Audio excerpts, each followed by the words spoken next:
বেশিক্ষণ কথা বলার কোনো সুযোগ নেই। আমি সংক্ষেপে বলবো। আমি সর্বপ্রথম আল্লাহ পাক রব্বুল আলামিনের দরবারে শুকর জ্ঞাপন করছি, যেহেতু আমরা আজকে যে জশ্নে জুলুস আয়োজন করেছি, এই জশ্নে জুলুস আমরা প্রতিষ্ঠা করার পর আজকে 23তম এই জশ্নে জুলুস উদযাপন হতে যাচ্ছে। আল্লাহর দরবারে শুকরিয়া আদায় করছি।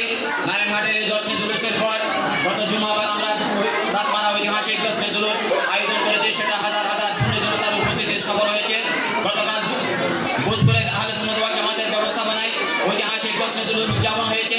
আজকে হাজার হাজার সুন্নি জনতার উপস্থিতিতে নারায়ণঘাটে ঐতিহাসিক জশ্নে জুলুস উদযাপন আমরা আদায় করেছি। আগামীকাল চট্টগ্রাম ঐতিহাসিক জশ্নে জুলুস, যেখানে কোটি সুন্নি জনতার উপস্থিতিতে এই জশ্নে জুলুস উদযাপন হবে। সম্মানিত উপস্থিতি, আজকে এখানে আমরা যারা উপস্থিত হয়েছি, আমরা আপনাদের সন্তান। আর এখানে যারা উপস্থিত হয়েছে, এখানে আমাদের সন্তান সবাই উপস্থিত হয়েছে।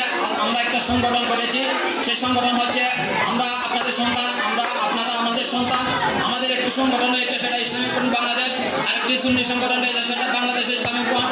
সুন্নি আরেকটি রাজনৈতিক সংগঠন রয়েছে, সেটা বাংলাদেশ সুপ্রিম পার্টি। আপনারা হয়তো জেনে আনন্দিত হয়েছেন, গত 23 তারিখ আমরা আহলে সুন্নাত ওয়াল জামাত সম্মিলিত একটা আহলে সুন্নাত ওয়াল জামাত আমরা জোট করেছি। আপনারা আরো জেনে আনন্দিত হবেন, গত জুমাবার আহলে সুন্নাত ওয়াল জামাতের যে 3টি রাজনৈতিক সংগঠন রয়েছে, Islamic front Bangladesh, Bangladesh Islamic front এবং বাংলাদেশ সুপ্রিম পার্টি কর্তৃক একটা সুন্নি জোট হয়েছে। সেই সুন্নি জোটের মধ্যে যে একটা প্ল্যাটফর্ম হয়েছে, এই সুন্নি জোটের মধ্যে আপনাদের সহযোগিতা, আপনারা আন্তরিকতা কামনা করছি। সম্মানিত উপস্থিতি, এখানে আমরা যারা উপস্থিত হয়েছে, আমি আপনাদের নিকট আমি আপনাদের সন্তান হিসেবে, আপনারা আমাদের সন্তান হিসেবে, আপনাদের ভাই হিসেবে আমি আপনাদের নিকট একটি অনুরোধ করবো। আগামী যে ত্রয়োদশ জাতীয় সংসদ নির্বাচন অনুষ্ঠিত হবে, সেই জাতীয় সংসদ নির্বাচনে ফটিকছড়ির মধ্যে আহলে সুন্নাত ওয়াল জামাতের যে 3টি রাজনৈতিক জোট হয়েছে, যে একটি জোট হয়েছে Islamic front Bangladesh, Bangladesh Islamic front, Bangladesh supreme party, এই জোট কর্তৃক ফটিকছড়ির মধ্যে যাকে মনোনীত করবেন, যাকে এখানে প্রার্থী ঘোষণা করবেন, তাকে আমরা সমর্থন করব, তার পিছনে আমরা কাজ করব। যদি সিয়ারপতিকে কেউ এখানে যদি নির্বাচন করে, আমরা সবাই সুন্নি জনতা মিলে আমরা সিয়ারপতিকে ভোট দেব।